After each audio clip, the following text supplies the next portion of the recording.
welcome to this episode of The Simple Gourmet. I'm Stan Wheeler, and this is my good friend Karri McCarthy. Karri is going to teach me how to cook something today. So we're going to have a ball. I'm going to do a pork chop dish, and then Karri is going to show me a dish that she's brought, which is roasted Brussels sprouts. It's butternut squash, and butternut. Right? Butternut squash with pecans and cranberries. Cranberries, right? yes. And little maple syrup just to make things all together. Yeah. So I'm going to do something that I've never done on this show before. It's a new method of cooking to me. It's been around for a while, but it's called sous vide, S-O-U-S-V-I-D-E, and it makes things a lot simpler. The whole theory about sous vide cooking is that you are cooking in a water bath, and the water is at a precisely controlled temperature, so that I've got this set for 144 degrees. Pork is done at 145 degrees or higher. You want to have a minimum of 145. Okay. This is not back in the day when people thought, oh my God, we've got to cook pork to 180 degrees. So then pork at 180 degrees was shoe leather. So the whole key to sous vide cooking is that you immerse the meat or whatever it is you're cooking. You put it in a plastic bag. A lot of people seal their bags with a vacuum sealer, but I'm going to show you a different way of sealing it so you get most of the air out of it. Okay. You want to season it before you put it in the bag, and that then will allow the cooking process to take place. The cool thing about sous vide cooking is, as opposed to cooking pork chops on the stove rather, or in the oven. So you've got like a 350 degree oven. This water bath is at 144 degrees, so the meat will never get above 144 degrees. You could leave the pork chops in the oven a little bit too long, and they're going to get overdone. So, for instance, if you want to do a steak, you do a steak at 125 degrees or whatever temperature you want it. 125 degrees is medium rare, and you just put it in there.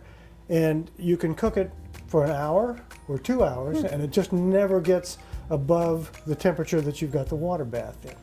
So then you take it out, you dry it off, and throw it in a screaming hot skillet, and get a nice sear on it, and you're done. Perfectly cooked every time. Sounds like a great way to cook when you've got many different entrees going, Yes. You can just kind of forget about your meat. Whatever you got. have going in sous vide, you just put it in there and forget it. And you don't have to worry about, I need to cook this for 8 minutes. Yeah. You just put it in there, and if it stays in the water bath for longer, it's still not going to overcook. So it's really cool.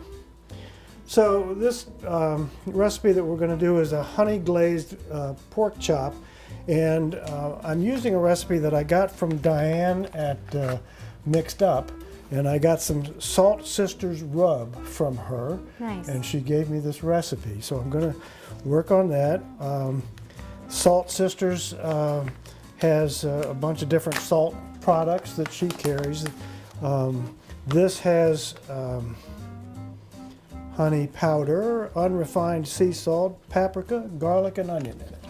So I'm going to just sprinkle this both sides, and then I'm going to sprinkle it both sides, and then get it into a bag. I'm altering this recipe to make it a sous vide recipe. Okay. The recipe that, as it's written, says rub this with the rub, and then fry it in a pan and with some olive oil, and then make this glaze and pour the glaze over it. Yeah. So what we're going to do is we'll make the glaze separately, and we'll just kind of keep that. I'm not going to throw it into the pan with the chops. We'll just make it separately, and then bring it all together at the end. So a liberal seasoning of salt,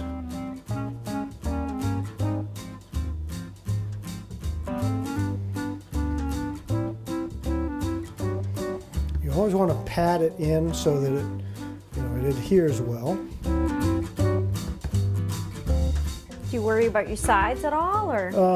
What I usually do is, because I've got a bunch of stuff running around, I just go like that. And that makes it, again, I give it a little more.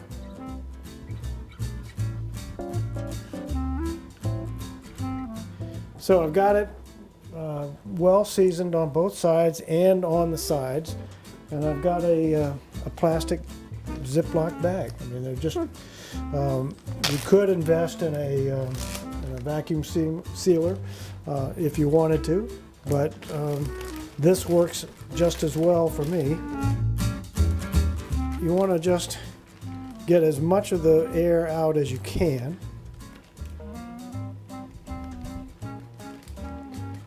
But what I find is that no matter how much you try to push this down, there's still enough air in there that it'll float. And Okay. if it's floating, it causes a problem because it's not getting the water circulated. Well, that's the other thing I should tell you. This is a circulating water bath, not just a thing that keeps it at a right temperature. So within this unit, there is a motor that not only heats it, but keeps the water spinning. For more consistent temp. Right, and so that the water, if it was just not moving, then it would, you might get a hot spot or a cold Correct. spot. So what you want to do is drop this down, and the pressure of the water, kind of collapses the bag. And then you just, the real issue is if you were going to do something that you wanted at 180 degrees, it would be a little hot for your hands. Yeah, definitely. And then what you want to do is just eat a bowl of water. Okay. Same thing. But this is, and you get it down, So you're zipping it now. and I'm now closing it all the way. And it'll stay right there. What you don't want is for it to be floating up and around the top. Correct. And for some things, maybe a larger piece of meat or something, I do have a thing that looks like chainmail, and you can put it on top of that, and that'll keep it down. Okay. But this little thing is $99, so Affordable. it's not bad. Yep. And it has a timer in it, so that I go like this, and I go 60 minutes, and it gives me a little beep. Excellent. And then in 60 minutes, it'll be, I'll know that it's cooked all the way. We're going to be roasting Brussels sprouts with butternut squash. And then we're going to be roasting the butternut squash with some cinnamon and some maple syrup and a little olive oil. So first we're gonna start off, some of these I've already prepared, but we're gonna cut the ends off our Brussels sprouts. And then I normally take off a couple of the loose leaves. And The big deal is that you can't cut my finger while I'm moving in front of you. I'll try to keep my finger All right. off of. Is that the last one? that's the last one. There's not Okay. too many to All go, right. really. Okay. So, And then how big do you want these pieces? about 1-inch cubes would be fine. So if I cut, no, that's not a. So if I cut down here, can I just cut this in half like this? Sure, go for it. So I'm now going to cut my Brussels sprouts in half, and I don't really worry about the leaves falling off because they just add a little bit of crispiness to it. So I'm just going to toss them Yeah. on my cookie sheet here. That's the cool thing about Brussels sprouts. When you get the main piece that's like a cabbage, it is in the cabbage family, but then when you're doing the roasting, the little leaves, as you say, get crispy. They get really crispy. So- Those are probably my favorite part. This is actually what I do with a lot of my vegetables year round. It's probably our family's favorite way to eat veggies is roasting Yeah, I do a lot of roasted vegetables. So we're going to be roasting both at 400 degrees today for about 20 minutes. And you want to make some attempt to get all your vegetable pieces the same size. However, when you're dealing with something that's rounded like this, Yeah. you're going to have some on the edge. So what? So you can see that most of the pieces are, about this size, but some of the pieces at the edges got a little smaller. That's fine. And the same thing when you've got this, you've got to deal with that cavity there where the seeds came out of. So again, you're going to get a little bit of variation in size. The reason you want everything approximately the same size is so they'll cook at the same, to the same degree. Larger pieces will take longer to cook.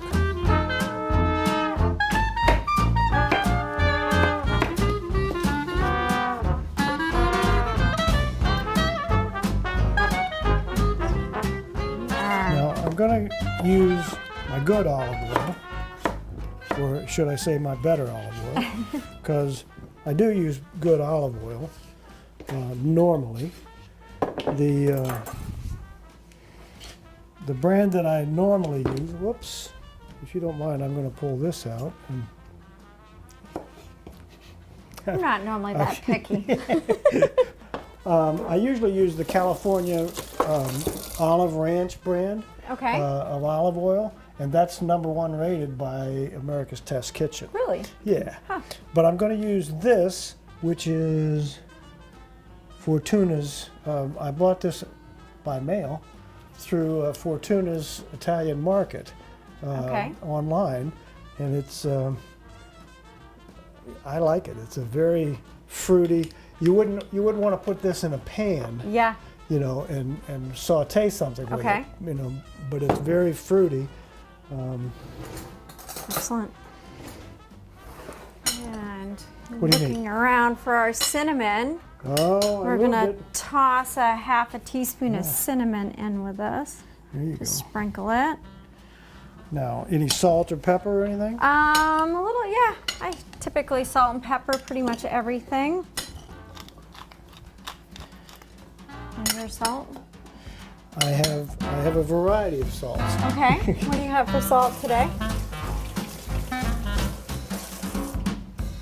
I have just plain old kosher salt. Okay. I also have some truffle salt that I bought somewhere. I have no idea. Okay. And then these two salts I got, again, mixed up. One is applewood smoked and the other is Thai ginger. Ooh. So your choice. I think we should do the Thai ginger. All right. That sounds good. How much? Just a sprinkling. That looks plenty. Probably more than you would use. More than I would use for sure. People understand that I like salt. And we're gonna also be putting a couple of tablespoons of maple syrup on here. This is maple syrup actually from our trees at our house, and we have a nice little backyard.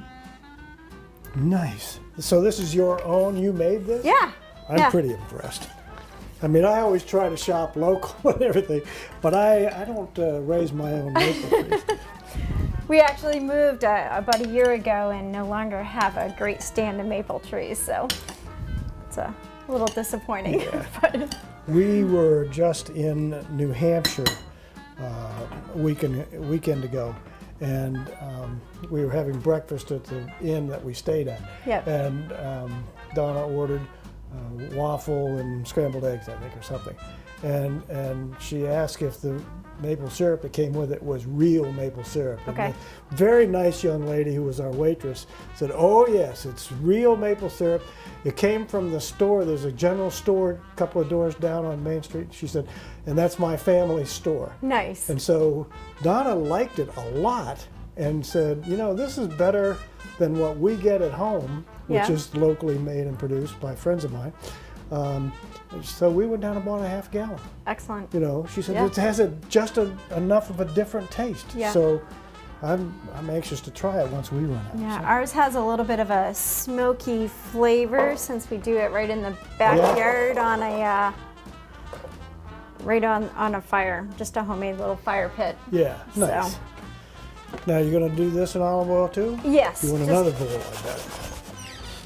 We could just drizzle it over since it's already on here. Okay. And then we'll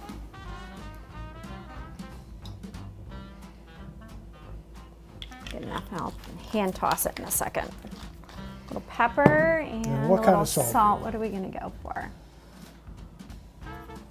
Go for it. Try this.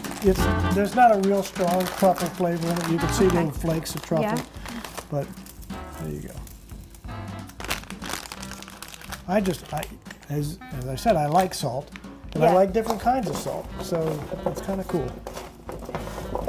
Just tossing it, trying to coat the Brussels sprouts a little bit. We have previously sprayed both pans. Also, just spread them out and I'm gonna rinse my hands and then we'll be In the oven, in the oven. I think we can get them side by each. If not, I can put them in different racks. Look at that, side by each. Perfect. Am I from Maine? No, but I do say side by each. Okay, what's next? Next on our list, do you want to start in with the applesauce? Sure, So today we'll be making some applesauce. because pork chops and applesauce. Pork chops. And also because it's the local, what's seasonally ready right now. Exactly. And I love to cook seasonally. Yeah. So. Yeah. So we have a variety of apples. Actually, most of them are past the stage of munching because they're getting a little soft on the outside, Which makes them even better for applesauce. which is perfect for applesauce. And so we've got a variety of different kinds. And Except there's a spot there. oh, there is. This one might have a spot too. All right, so your method of peeling is probably different than my method of Very peeling. different. And But- chopping, apparently. But that's okay. I like to use a knife, for as much as I can do. Yeah. So that's the way I do it. And we're going to be ultimately cutting them into smaller pieces.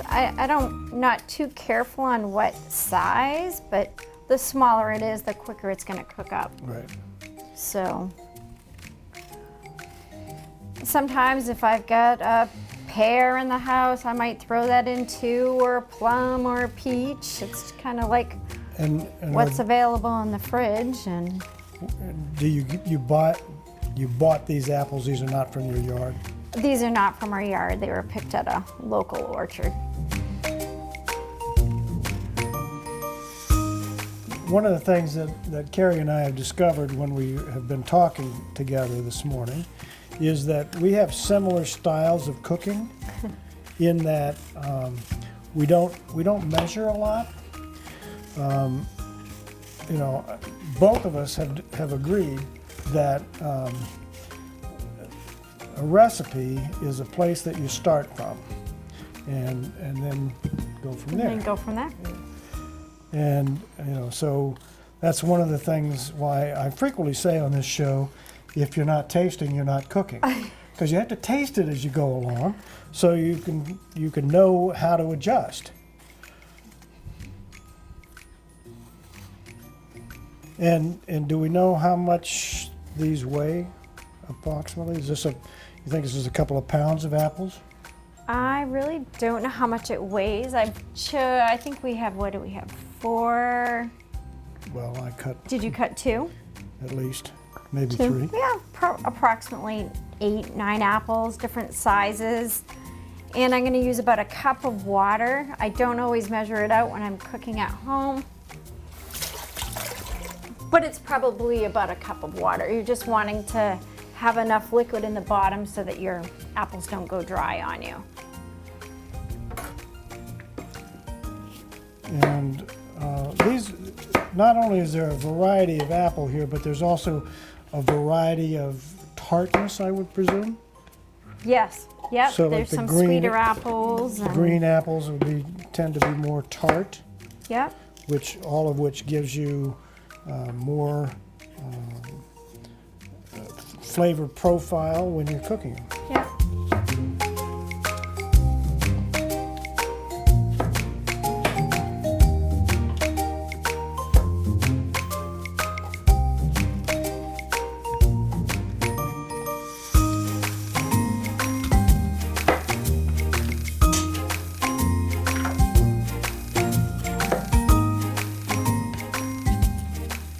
And what size pieces are you cutting into? Oh, they're mostly a little bigger than others, but probably like a 1-inch chunk.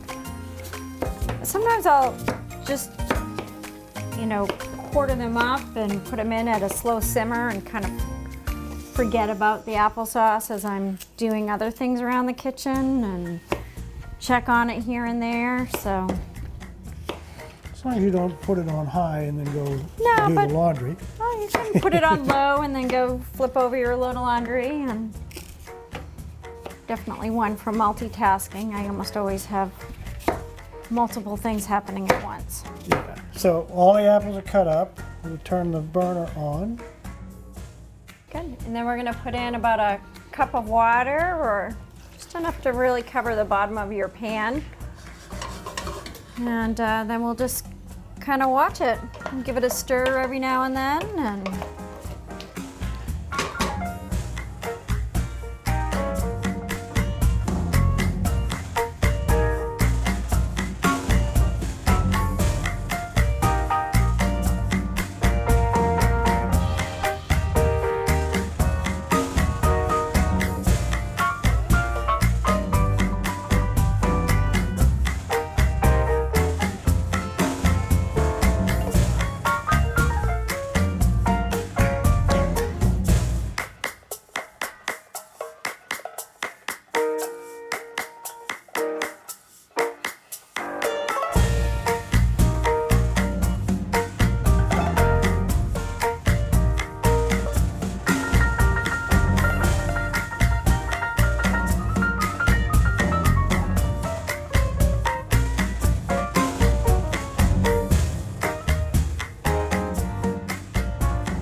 All right, so I think this has come to a state of doneness that we like. I think so too. Okay, let's take it and put it over there. All right. And then we let it cool, because I like warm applesauce, but I don't like hot applesauce. No, So, we don't need to burn yeah. our tongues. Okay, so now we're going to take the veggies out of the oven. Our Brussels sprouts are nicely toasty and Yeah, look at that. brown. The squash is smelling nice and sweet. All right, so how about if I tip it up and you, we're gonna toss these together in a bowl right now, so.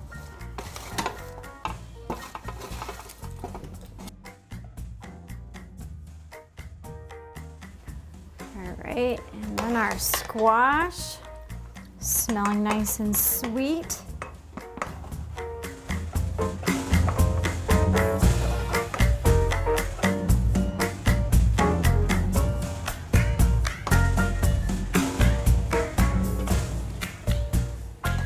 Try not to lose any more. Alrighty. Alrighty, you want to get those Yeah, last the little last bits little- out? there you go. Perfect. Okay. Alright, And then we're giving this a toss. we're gonna toss it together and we're gonna add in a cup of dried craisins. They are kind of partial to the whole cranberry scene. My uncle's a grower for Ocean Spray down in Carver, and Nice. so yeah. And then And then These we are- have about 2 cups of toasted pecans that I toasted just on the stove top earlier. And we're gonna toss these together. and this bowl is going to give you a little bit of a challenge because it's not real high. Sorry. And if you like the added sweetness, you could add more maple syrup at this point. I think that it's got plenty of sweetness on its own. and it does not need any more, but so it looks. Okay, so what we've done is we've tossed it in this larger bowl, and now we're going to put it into a serving bowl. So I'll hold it if you'll Do the honors of do the trying. honor of moving it. Try to get it in here successfully. Be a perfect meal to add with the pork, or Yeah. even a nice holiday This side. Well, that's what we're talking about here. Is we use this for a holiday side at Thanksgiving. Almost there. Yeah, Wow. that's good I enough. think that's probably good enough. Yeah. So there you have it. This is roasted Brussels sprouts and butternut squash with pecans and craisins, not cranberries, right? Craisins, yes. So a craisin is a cranberry that's shriveled up to Correct. look like a raisin. Okay. Yes. So you could use just regular cranberries. Is there such a thing? You could use a regular cranberry, but you'd probably want to cook it down Yeah, first, because it would have the cranberries get a nice tart, hard crunch to it. There you go. Yeah. All right. All right, so we're almost to the end of this little sojourn we've got. We are. We've got the applesauce sitting over here. I've got a cast iron pan that I'm going to get hot in a minute. We're going to make a glaze, and the recipe calls for 1 clove of garlic. And you know, one of the things that drives me nuts about recipes is, you know, they'll say something like 1 medium tomato or 1 medium something. Well, you know, what's medium? How much is that? Yeah. 1 medium clove of garlic. Well, how much is that? And since I tend to like garlic, then I saw a meme on Facebook the other day. Said when the recipe says 1 clove of garlic, and it showed a picture of about 15 cloves of garlic, and it said, "Got it." So I've just got 3 cloves of garlic here. It would be nice if people who develop recipes would say a teaspoon of fresh minced garlic, or a tablespoon, or whatever, or you know, same thing with a medium bell pepper. Yeah. You know, 3 tablespoons or a cup or whatever. And this garlic, speaking of locally grown, this was grown in my very own yard by my very own wife. So these cloves tend to be smaller than the cloves you would buy in Hannaford. And when I am mincing garlic, what I do, in addition to getting my hands dirty, is give it a nice, get it as finely minced as I can, and then use the knife blade to crush it. And that brings out all of the garlic flavor. My wife once said to me, "You know, you're a better cook now that you watch Food Network." And that's where I got this. I'm going to put 3 tablespoons of butter. This is unsalted butter. We're going to give that a second to start melting. And then a 1/2 cup of balsamic vinegar. So you're not sauteing up your garlic. No, it's just going to cook in the glaze. Okay. And then this is a 1/2 cup of honey.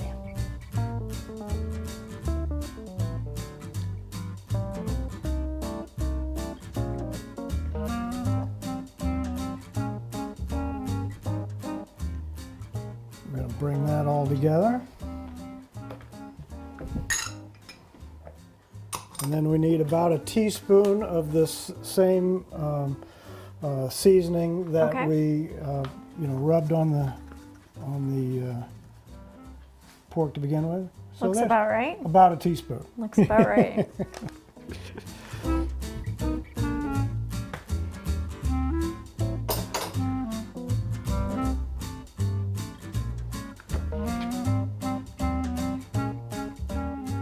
And then this is just a matter of letting this come to a boil, reducing the heat, and just let it cook for 10 minutes to reduce down. And the recipe says to reduce by half. Okay. You know, whatever. Somewhere in there. So we're going to bring that to a boil, and then we're going to get the meat, because last I looked, that's where the pork chop is. I don't know how long it's been cooking, but it's been at least an hour. Okay. So I'm just going to take this out. It's cool enough to... Yeah, so I mean, it's 144 degrees, so you wouldn't want to hold your hand in there a long time. And then what I find is that if you just take this out and throw it in the pan, it's covered with juice that has come out. So I like to pat it dry. Okay. And that gives you a better sear. And then if you want, the juices that have accumulated in here, you can add to the pan once you've created got your sear. got it to sear. Yeah. So there, as you can see, there's a little bit of juice in there. Okay. We've got this going. I want to get it pretty hot.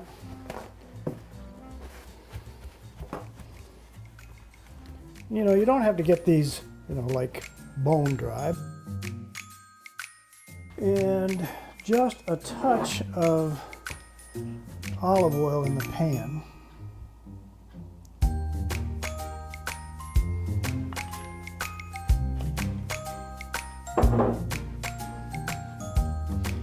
And you always look and see, you know, you want it to shimmer. And I actually want it to shimmer a lot. I don't want it so much that it's smoking, but close.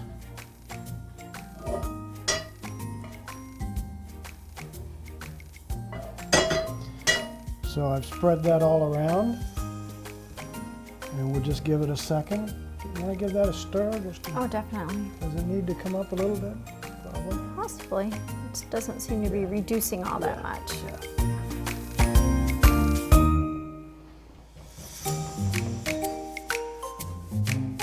Thank you. And then there's a little trick here.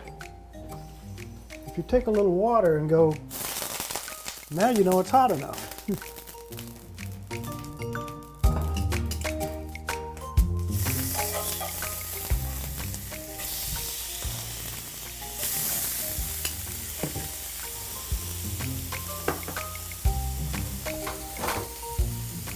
How long per side do you sear? Until you get a nice sear. It doesn't take long. Okay. And remember, 145 degrees is your threshold. You want it to be a little bit over that. Okay. You know, but pork is safe to eat at 145 degrees. Okay. So you're probably adding a couple of degrees by searing it. And I just kind of play it by ear. Okay. And see, you know, Like, because it's got the rub on it, it's not, you know, it's not getting a real dark sear color. okay. But it'll be fine, because the glaze that we're going to put on it at the end is going to it's going to give it a nice color. Anyway. Okay.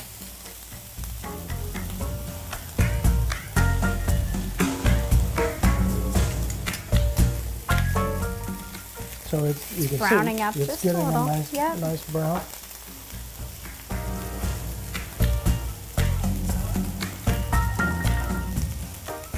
It's a great way of cooking to retain the moisture too. Yeah. So pork chops can Yep. dry out pretty quickly. Oh, yeah.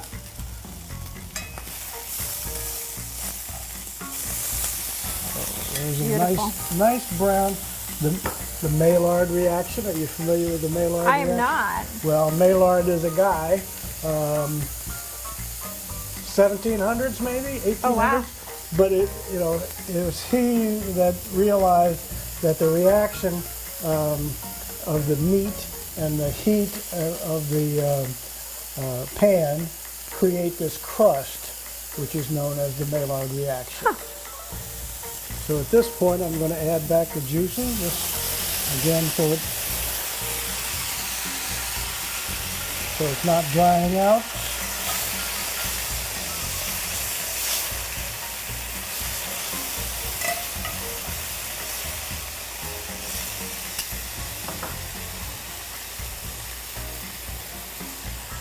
See, all of the juice that I just put in there is already dried out of the pan and evaporated, but it's just added a little more flavor. Gives you another little surface for the browning to keep going. And I think it might be close to time to plate. I think so too. I think one thing I'm going to do, a finishing touch on the applesauce, I'm going to use a potato masher and just get some of the bigger chunks out of it. There you go. So I'm going to pull our applesauce to the front here. And just to get some of the big chunks out. Sure. You know, when the kids were little, I would puree it and stick an immersion blender in it and get it nice and smooth, but now the kids have a more sophisticated taste. Kids have more sophisticated palate at this point. And you can sweeten it if you desire. I typically don't. Also add cinnamon or not. I think today we're going to leave it. Yeah, let's leave it plain. Plain. We've got a lot of other flavors happening anyhow, so.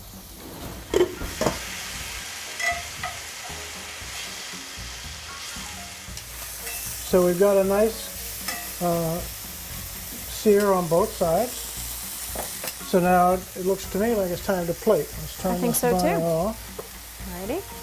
Now, normally I would serve this without cutting it, but I want to cut it just to show you the uniform cookness. How it's cooked easily through. So.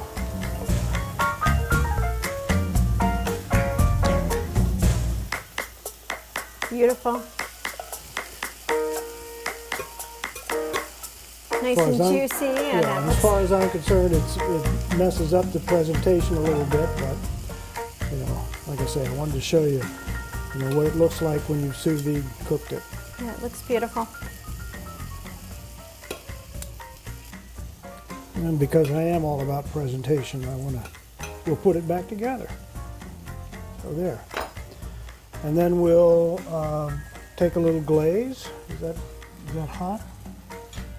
Yeah, a little. A little warm.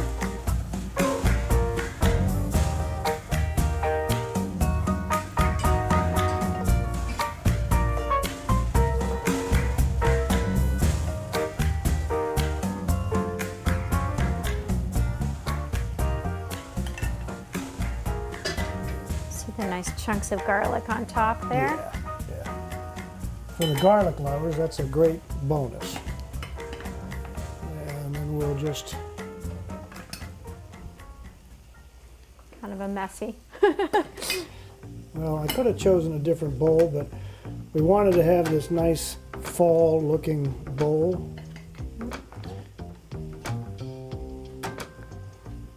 Pretty good serving size. And let's try some applesauce over here.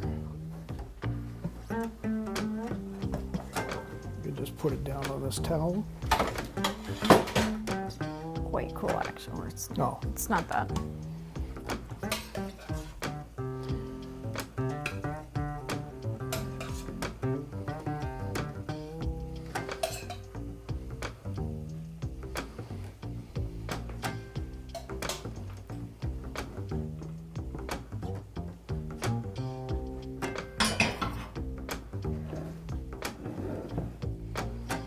And there you have pork chops and applesauce.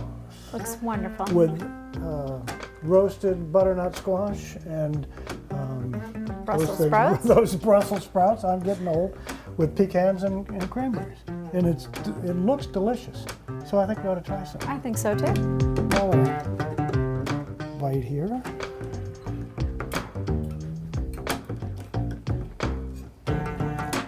So dig in and take what you need. What do you think? Good? It's delicious. Yeah, I thought so. Nice and tender and juicy and It is. delicious flavor. A sous vide If you don't cook anything else, cook pork chops that way because you Yeah. can't overcook them and dry them out. I pretty routinely will grill my pork chops, and I seldom do it in the oven or stove top. It's always in the grill. That's nice. Nice and sweet. You got the maple flavor. The Brussels sprouts add a nice little undernote. I think it balances out that sweetness. Yeah, yeah. And then I'm real impressed with the applesauce. Nice, warm, Tastes nice and fresh. and sweet. You don't need to add any Yeah, you don't need sugar to add. it. No sugar is needed. Yeah, that's great. Well, wonderful. Karri, it's been a great time cooking with you today. Well, thank you, We'll- Stan. Can we do it again? We can. Okay, so we'll do it some other time. Thank you for joining us today at Simple Gourmet. I hope you try this at home. The whole point is that everything that I do on this show, you can do at home. So thanks for joining us. Thanks to Hannaford for sponsoring us, and we'll see you again another time.